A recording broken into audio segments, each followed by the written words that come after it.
Hi everyone, my name is Jennifer Manson and welcome to my writer's workshop. Today we're going to be learning about a think aloud strategy that we can use to incorporate into our academic writing instruction. We'll learn what a think aloud is, why we should use it, and how we can use it. Let's get started. So what exactly is a think aloud strategy? Well, have you ever been caught talking out loud to yourself before? If the answer is yes, then using a think aloud strategy is going to come naturally to you. A think aloud strategy is simply thinking out loud. It's a way to verbally capture what goes on in your brain when you're trying to solve a complex problem. It offers insight into your processes so that students can see what it is that you do. And it offers a model for students so that they can explicitly see what it is that you're doing as an expert. So why should we use a think aloud strategy? Well, reading and writing tend to be very complex and cognitive heavy types of tasks. Research shows that students are better able to navigate these complex processes if it's explicitly modeled for them. By using a think aloud strategy, you make the process more visible and concrete to the learner. Using a think aloud strategy is easy to implement. It requires almost no planning time. It can be used in real time and can be tailored to fit a variety of different instructional purposes. So how do we use this strategy? Well, the first thing that you want to consider is making sure that you use this strategy when students are encountering a complex, cognitive heavy type of task. It needs to be a task that requires some problem solving and a process to get there. In the next video clip, I will use an example to model the framework for a think aloud strategy. So now I'm going to provide you with a brief overview of how to generate your own think aloud strategy. I'll do this using an example. So let's say that we are using the strategy to model how we make sense of a writing prompt. At the top, I have an example for you. And remember, our task is to model the process that we use to make sense of a writing prompt. We're going to do this and build this using a think aloud strategy framework. Step 1 requires that we brainstorm our process. Underneath this step, I've listed a series of questions to help you better articulate what your process is going to look like. If I look at questions A and B, I know that one of the first things that I'm going to be doing is reading the prompt. But I also know that I need to be very explicit and descriptive in my modeling. So what does that mean? When I'm reading, what is it that I'm doing to make meaning?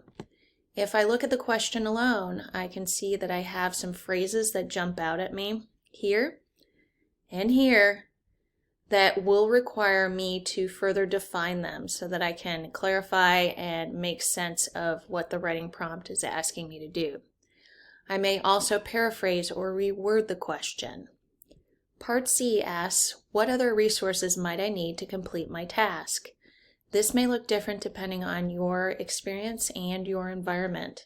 Could be class notes, could be readings, could be personal or professional experiences. Remember that these resources are just being used at this point to make sense of the writing prompt. You will conduct your research in a later stage of the writing process. Part D, what else do I need to consider? Well, one among many things is who is going to be reading this. You may need to do a thorough analysis of your audience to determine what they already know about the topic and what they need to know. Step 2. Keep it manageable. As you brainstorm your process, you may discover that your process itself is rather lengthy. If this is the case for you, you may want to consider chunking your steps into smaller processes. And above all costs, make sure that you avoid overloading the learner. For instance, I know that I'm going to need to collect information to make sense of the writing prompt, but I'm going to model how to do or what to do with that in a separate step. Step 3, organize your information. Does the sequence seem logical? Are your steps in order, or do they need to be rearranged? Is your process confusing to the learner? Really think about how they're going to interpret what your process looks like. Consider using a graphic organizer to help show visually how it's organized. I'm using a table here to organize my information, but there are many other graphic organizers that you could use to do the same thing. Step 4 is to inform. Remember that a Think Aloud process is going to look new to your students as well. So you want to inform them what it is that you're going to be doing and what they will need to be doing while you are modeling for them. So walk them through the process and explain what it is that you want them to do. If you want them to compare their process to your process, note some areas of confusion that maybe you need to clarify, or things that they haven't considered as a part of their process that they will now add. Step 5 is the modeling process.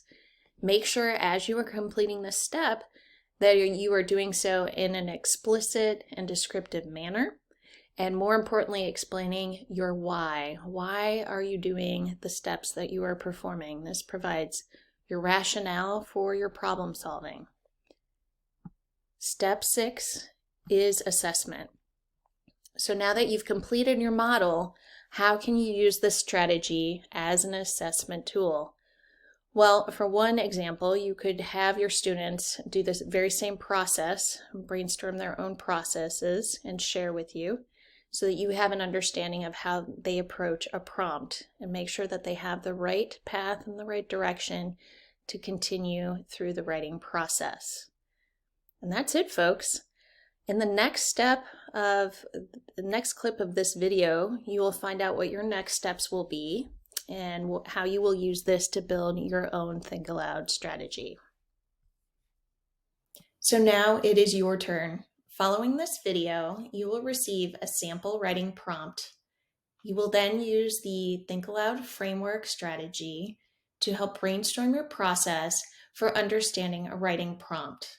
You'll jot down all of your information, and then in the following video, you'll learn how to organize and prepare your information so that you can model your approach to a colleague. Your colleague will then provide you with some feedback so that you can use this in the classroom. Good luck, and I'll see you soon.